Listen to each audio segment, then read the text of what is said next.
Langkah-langkah serius telah kita ambil, tetapi juga sekali lagi saya sampaikan, di saat yang bersamaan kita tidak ingin menciptakan rasa panik, tidak ingin menciptakan. Usaha Jokowi atasi wabah corona dan sangarnya seorang Prabowo.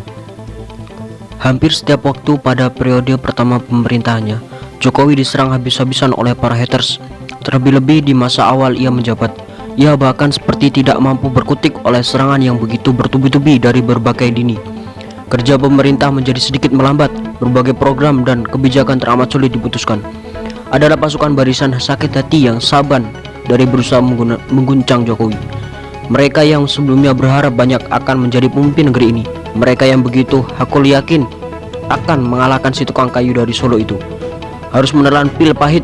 Ekspektasi mereka yang begitu besar ternyata berbanding terbalik dengan kenyataan yang ada. Mereka terkaget-kaget bagaimana mungkin calon presiden mereka yang notabene berasal dari keluarga ningrat, seorang ketua umum partai dan jenderal bintang 3 yang gagah berani itu bisa dikalahkan oleh seorang orang yang bukan siapa-siapa. Ketua umum partai bukan, orang kaya juga bukan, konon lagi ganteng dan tagap juga bukan. Ia hanya orang biasa. Sang capres seluruh kader, simpatisan dan pendukungnya tidak terima dengan kenyataan itu. Mereka lantas berusaha sekeras mungkin mengganggu Jokowi. Tidak hanya sekedar kritik yang mereka sampaikan, lebih dari itu mereka menebar hoax, ujaran kebencian. Mereka bahkan memfitnah dan menghina pribadi dan keluarga Presiden Jokowi secara terbuka. Kejadian itu terus-menerus berlangsung selama 5 tahun pertama Jokowi memimpin. Mereka bising sebisingnya, terlebih-lebih sejak Pilkada DKI Jakarta 2017 yang begitu riuh rendah itu. Cercaan dan makian mereka terhadap Jokowi makin menjadi-jadi, hingga puncaknya pada masa kampanye Pilpres 2019 yang sangat panjang itu.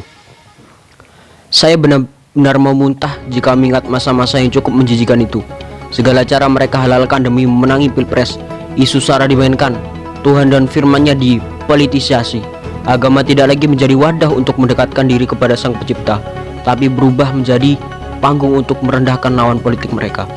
Pasca kemenangan Jokowi pada Pilpres 2019 lalu, saya berpikir bahwa Indonesia tidak akan lebih baik ketimbang periode 2014-2019, sebab Prabowo dan seluruh orang-orang yang akan semakin gencar menyudutkan Jokowi.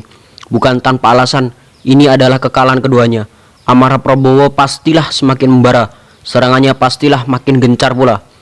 Tapi syukurlah, terlepas dari apapun maksud Prabowo di balik keputusannya bergabung dengan pemerintahan Jokowi, kita patut memuji sikapnya itu, sebab dengan langkah yang diambil itu, negeri ini terasa sedikit lebih aman, damai, tentram, dan adem. Pun Jokowi ia semakin leluasa mengambil keputusan demi kepentingan 267 juta lebih rakyat Indonesia. Begitupun dengan jagat media sosial menjadi semakin ramah pasca bergabungnya Prabowo di Kabinet Indonesia Maju.